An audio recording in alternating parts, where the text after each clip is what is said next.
For as long as I've been able to wield a screwdriver, I've been interested in fixing things, in learning how things work, and thanks to my very special brand of ADHD, I am someone who really struggles to use something that I don't understand the fundamental principles of. And that obsession has led me on some pretty wild journeys over the years. I'd managed to shock myself multiple times by the time I'd left middle school, not due to any negligence on my parents' part, but due to my insatiable appetite for answering why. I converted my first bicycle lights to have low and high beams because I wanted a brighter light like a car's headlamp for those nighttime rides back with my dad from local orchestra rehearsals. I saved up my birthday and Christmas money to buy what I needed to build a very basic 555 timer circuit that I'd read in a book off the library bus. And because I couldn't afford a breadboard, I cut up an old cornflake packet and poked the components through onto it before wiring everything up and using my dad's massive old soldering iron.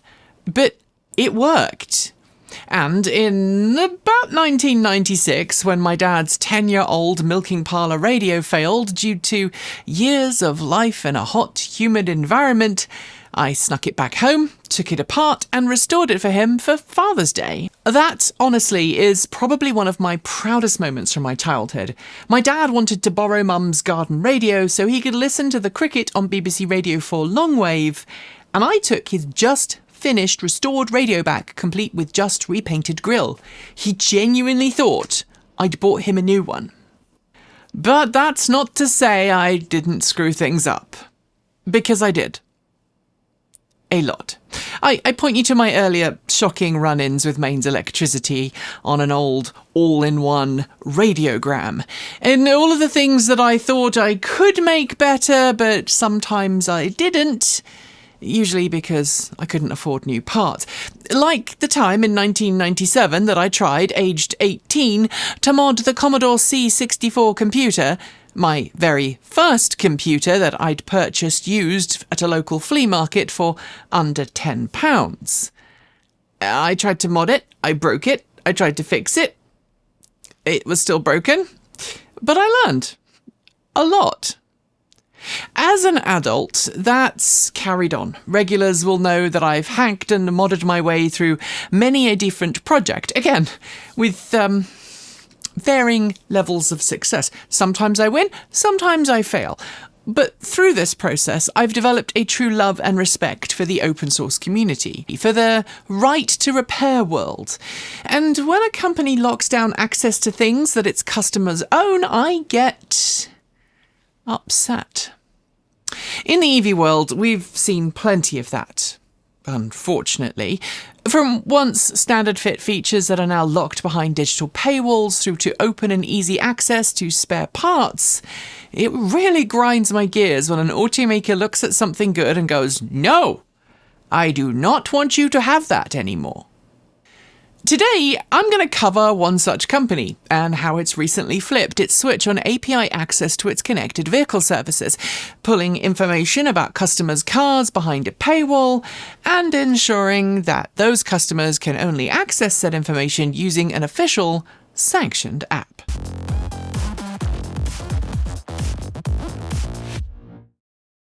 The Volkswagen Group is one of the world's largest automotive brands, with subsidiaries all around the world. In addition to some European brands like Skoda, Seat and Cupra, its global brands include Volkswagen Cars, Volkswagen Commercial Vehicles, Audi, Lamborghini, Bentley, Porsche and Ducati. It also includes the Traton Group, which includes MAN Truck and Bus, Scania and Navistar, the Scout brand of plug-in vehicles, reborn a few years ago, and Jetta, a brand that exists as a joint venture between Volkswagen Group and China's FAW. Last year, the Volkswagen Group generated sales revenue of €324.7 billion, roughly $350 billion US, and delivered 9.03 million vehicles worldwide. In Western Europe alone, the group commands nearly a quarter of the entire passenger car market.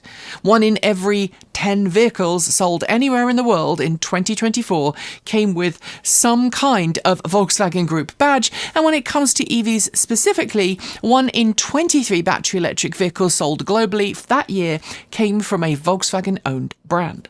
Combined, the group punches well above the weight in any single brand in its portfolio, and that matters because regardless of whether you happen to own a Porsche Taycan, a Volkswagen ID3, a Cupra Born, or an Audi e-tron, what's just been decided by the higher-ups at Volkswagen is going to affect you, if it hasn't already.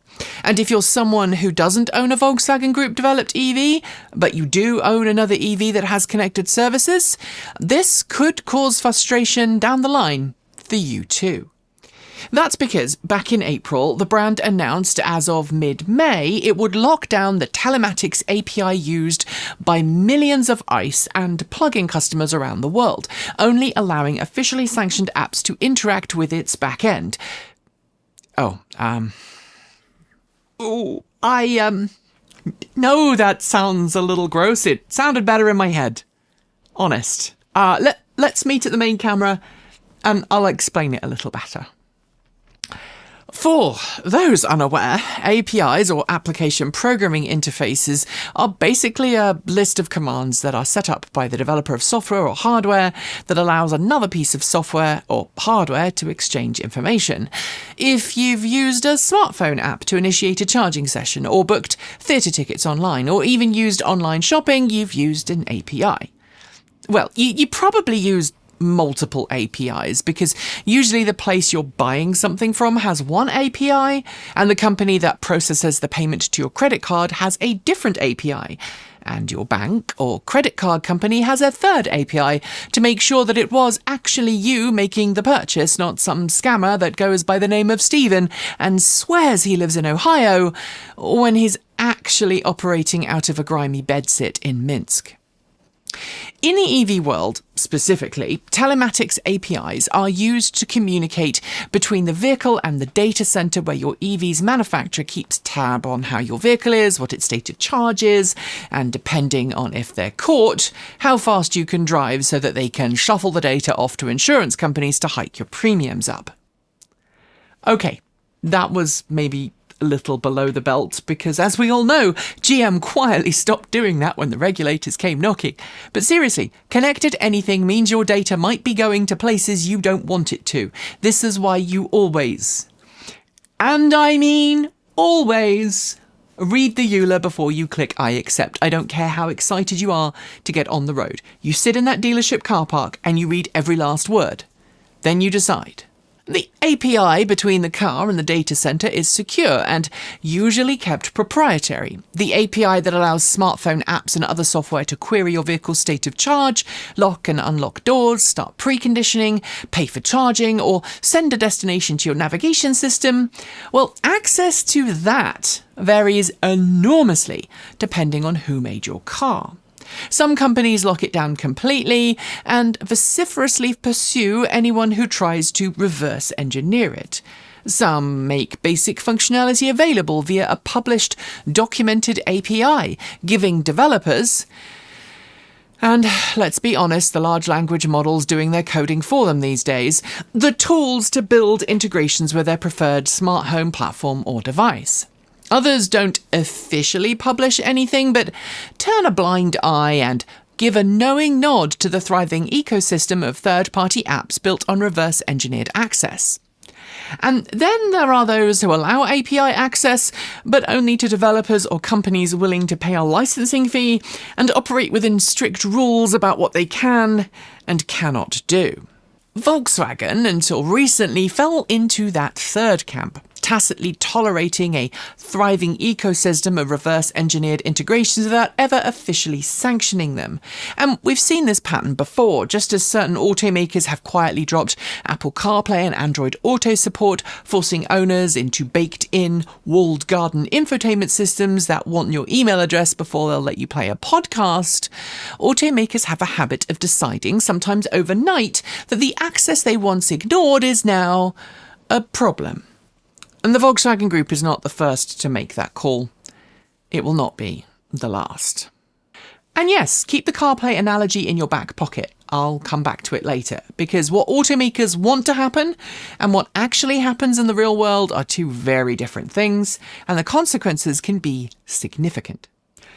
So, in early April, Volkswagen made a quiet announcement on its brand page confirming that as of mid-May, it would block all third-party API access to vehicle data from hobbyist home assistant setups and open-source solar charging tools through to independently developed integrations, unless those developers had a formal, paid relationship with Volkswagen's software arm, CARIAD. Without it, you're up a certain creek without a certain paddle, and until someone figures out a way to get around any locks, you're going to have to use Volkswagen Group's own, or a slim list of officially sanctioned, apps for your vehicle. The Volkswagen Group's official reasons for doing this, as surfaced on a private Skoda owners group on Facebook, were to introduce a formal framework for third-party access to make sure the apps were working reliably and that customer data stayed protected. The announcement it made in early April framed it a little differently, saying that it was all about setting up the foundation for a reliable and scalable charging data ecosystem. And, if you'll allow me to paraphrase, that doing all of this was for the benefit of everyone.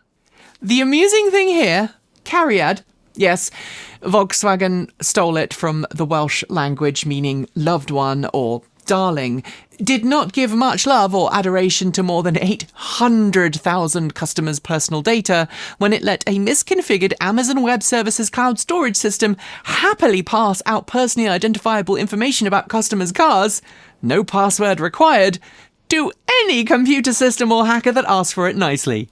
I know the Welsh are known for their hospitality, but whew. The removal of non-sanctioned apps, however well-written, well-behaving, or indeed well-beloved, means that thousands of owners have lost access to their vehicle's telematics systems. If they used Home Assistant add-ons and, like yours truly, have a nerdy streak that lets them monitor their vehicle's health automatically, divert surplus solar power directly to their car's battery, or indeed set the interior cabin temperature prior to trips based on the outdoor temperature or weather forecast, tough luck. And to be clear, the apps that previously had access to Volkswagen Group's APIs required the person using them to already have a telematics subscription for their particular vehicle through CARIAD's WeConnect service. So you were already paying Volkswagen a substantial annual fee for remote access to data that the vehicle you own creates. But it gets worse.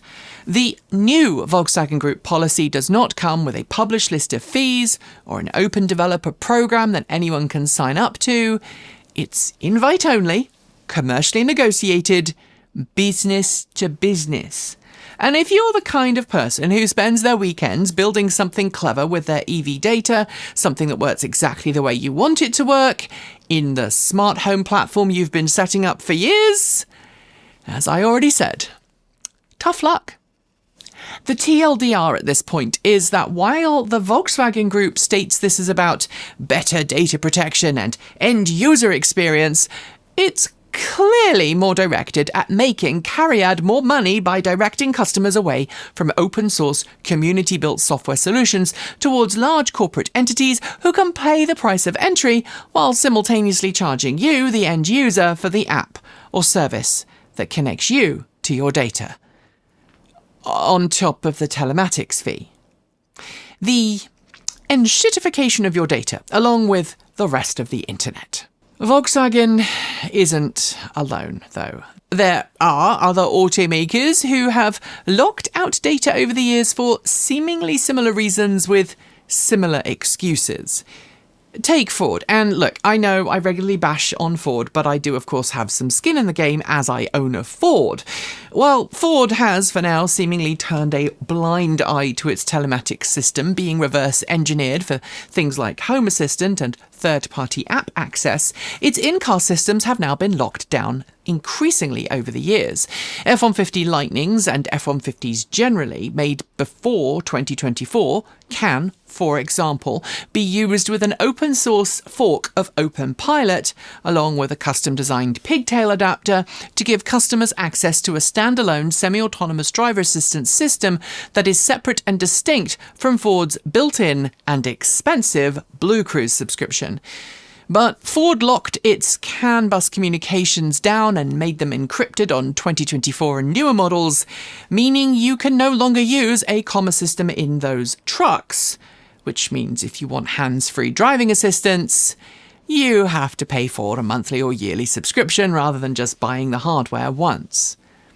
GM's EVs are already CarPlay and Android Auto free, replaced by a Google walled garden infotainment system that wants your email address before it'll play a podcast. And GM CEO Mary Barra has confirmed that's coming to every new GM vehicle by 2028, when the company rolls out its new centralized computing platform across its entire lineup. Joyous! The direction of travel is clear. Your car, their ecosystem, your subscription fee. Or should I say your car? You're the product. They're selling you to the highest bidder. And here I could quite easily delve into a bit of a rant about how all the major automakers and some of the dedicated EV companies too are all only out for two things: your data and your money. But look, you know me. It's no point moaning about something if we don't examine what a solution looks like. But before we do, I have two things I need to do. First, I need to tell you about why we're here, and then I'm going to tell you about why open source and easily accessible APIs are better, not worse, for all of these companies. So first, did you know that we are only here because of our amazing community of supporters? Unlike a lot of channels, we don't take big advertorial sponsorship deals, and frankly, if we did, I doubt that we would have as much freedom that we need to make videos like this one. So instead, we rely on our amazing community of supporters on Patreon, YouTube, Discord, Fluxer, and Ko-fi. And you can become one of them from just $1.50 a month. You'll find links down below if you'd like to help and join, plus links to our channel on the Fediverse, because in addition to publishing on YouTube, we publish in the Fediverse because we don't believe in paywalls. And for this particular episode, I do want to be a little more personal for this, because my partner recently lost her job to corporate restructuring, and the reality here at TE is that her salary was what covered our mortgage and bills for this house. Now, we are in a temporary situation, and while we are working through it, things are a little strained, so more support from this community would genuinely help us keep on keeping on, while ensuring the TE team can also keep their jobs and keep paying their bills. So if you've ever thought about joining, now is really a good time. And every single contribution, however small, makes a real difference. Thank you. Earlier, I promised you the second thing on my list, so let's go there now. The discussion of why Volkswagen and other automakers should care more about how those telematics systems operate and are accessed, or rather, why those companies should allow open access through published APIs. On paper, I'm going to be really honest, it's easy to look at all of this as nothing more than just a hobby for a few nerds. And in case you didn't know, hi, I am part of that clan. My local FSCP integration, which I built for Home Assistant, is open source, it's on GitHub and Forgeo, and is built on other people's excellent reverse engineering of the various protocols that exist for the now discontinued and perennially temperamental Ford Charge Station Pro. So yeah, I do have some skin in the game. But this is more than just a hobby. It's an ecosystem that isn't just about making a group of people wealthy. It's about making things better for everyone. Like right to repair. The more control and access you have over the things you own, the better the outcome is. I want to talk about some of the programs that are impacted by this decision. So let's first look at the EVCC system, which is Electric Vehicle Charge Controller. It's a free open source project that allows EV owners direct access to their car's charging behavior And again, this particular project appears to be front and centre in Volkswagen's shift to close access. Why do I think that? Because EVCC allows owners the ability to control when their cars charge, how they charge, and what power source they charge from. You can link your home solar inverter to EVCC alongside your EV charging station, which then dynamically charges your EV based on your surplus energy generation. And you've guessed it, Volkswagen wants in on the lovely V2G game and wants its customers to sign up to use their cars as virtual battery packs. I am pretty sure it does not want you to divert your excess solar generation to your EV charging when you could be earning it money through a lucrative V2G partnership with some local utility company. What's more, EVCC adds functionality above and beyond what CARIAD's system can offer. The software was mature, well supported by a team of knowledgeable volunteers, and anyone with the willingness to learn and improve the codebase could just jump in and lend a hand. It's now technically locked out, and all those people who were using surplus solar energy to charge their cars are now forced to find an alternative. At least for now. Which, given that solar self-consumption is one of the genuinely good reasons to own a home energy system and an EV simultaneously, is a real step backwards. The same is true for the very mature home assistant integrations for Volkswagen Group vehicles. I've personally not used them. I run Ford Pass and OnStarter MQTT on my own system, but those who did loved them. They brought data from your Volkswagen Group EV into Home Assistant, allowed you to build specialised automations around your car's state of charge, location, and charging status.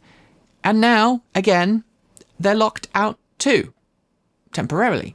I could go on, but I won't. What I will say, though, is this. If Volkswagen is forcing you to use its own app, it's also getting a captive audience to advertise to. And that, in fact, is one of the reasons I don't use Ford or GM's official apps unless I absolutely have to. Both will try to sell me something. Connected services subscriptions, new vehicles, accessories. All I want to do is drive my car. So far, we've talked about the inconveniences for the end user, but there are dragons lurking around the next corner for automakers too. Because when you close off a system to third-party access, you can actually make it less secure, not more.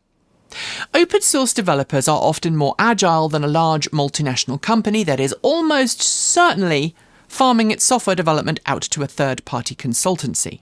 Trust me, I know. My partner has been there. That's not to say large companies can't fix bugs quickly. Most major OEMs do run active bug bounty programs, but that 800,000 account CARIAD breach isn't as uncommon as you might think. Add in the advent of AI tools that can actively accelerate the discovery and exploitation of attack vectors, and things can go sideways very fast without proper, transparent security practices. An open source developer working on a weekend can spot a bug, write a fix, and have it merged into the next release before a large OEM has finished routing the ticket to the right department, or in some cases before the OEM has decided to acknowledge the bug exists at all. Security through obscurity isn't a safety net, it's a loophole waiting to be exploited. And the deep irony here is that the people Volkswagen just locked out were often the first ones to find those vulnerabilities and report them responsibly. Locking them out doesn't make the cars safer, it just means fewer people are looking. And it creates an adversarial relationship where there really shouldn't be one. Then there's the democratization of data and software. Not everyone uses their vehicle or the data it produces in the same way. Imagine going to your shoe shop and finding it only stocks one style of shoe. Different sizes, sure, but only one style and one colour. You might find them uncomfortable, but if you have a wide foot or an unusually tall arch, you're kind of stuck. You've just got one shoe to choose from. The same is true for telematics. We all use our vehicles differently. Many of us will be content with a default vanilla app, but others will want to make their cars and their data their own. And Volkswagen is just the latest in a long line of automakers moving in this direction. And it won't be the last. But as my wife is fond of saying, what someone can make, someone can break. The API for Volkswagen's CARIAD services was locked down in May.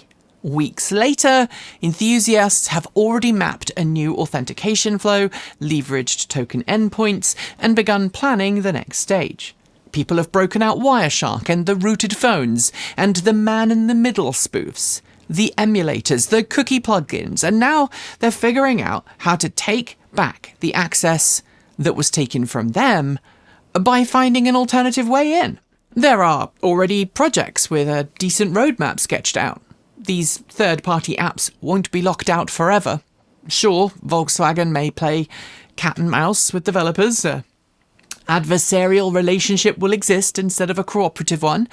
But people will find the doors, the locks, and figure out the shape and size of every key they need. Just as folks figured out CarPlay and Android Auto Access for GM's latest EVs, the ones that emphatically will not connect to Apple's ecosystem without some third-party ingenuity.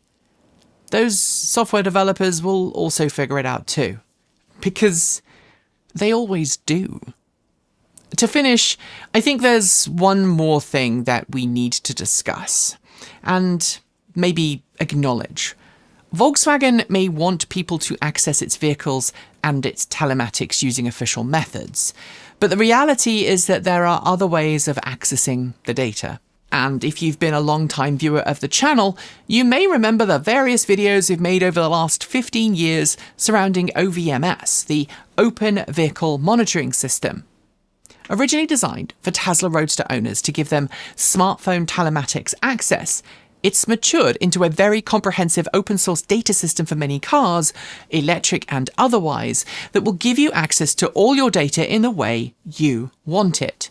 Plenty of models are officially supported, and some, like my Chevrolet Bolt EV, are supported via some extra add-on boards designed to work with the V3 OVMS hardware. Older Volkswagen Group vehicles, like the original Volkswagen E-Up, are already supported, and people are already working on implementing MEB and MEB Plus vehicle compatibility. Again, as I said earlier, open source communities be like that. Someone wants something added, they start working on a solution to make it happen. It might take a while, but ultimately, I can see people adding Volkswagen Group vehicles to OVMS and just avoiding CARIAD altogether. Your car, your data, that's the way it should be. And on that topic, what with GM's telematics for the Bolt EV being as unreasonable as they are, and my familiarity with older versions of OVMS, I used it in my old Twizy and also my old Chevy Volt, I think I may be about to ditch the $35-ish a month GM charges for its telematics, buy the OVMS hardware, the Bolt add-on card, and roll my own. A $5 SIM card should cover me for most uses, so if you think that's something I should be doing on camera, just let me know. I have a feeling I'm going to be ordering parts very, very soon if enough people say yes. That's it for today's video, and if you made it this far, thanks. Or what do you think of Volkswagen and other automotive groups locking down their telematics access? Good? Bad? Or something else entirely? Perhaps I've missed out something obvious you absolutely need to tell me about. Or perhaps you just like this t-shirt, which you can buy from our online swag store. Happy Pride, by the way. Oh, and if you made it this far, because I want to know that you have watched until the end, what's your favourite non-English word for sweetheart or loved one? Let me know down below. We're 100% independent, no manufacturer access, no press trips around the world, no one telling us what to say. And if you'd like to help us stay that way, there's a link in the show notes to support us on Patreon from just $1.50 a month. You help us join the long list of amazing people who make this channel possible. You can also support us on Ko-fi, grab some swag from our store, and please hit subscribe. YouTube will no longer reliably tell you when we post, so you should also follow us on social media or join our Discord or Fluxer chat rooms, where I promise no one is trying to sell your data. Thanks for watching, thanks for being the positive change we need to see in the world, and until next time, keep evolving!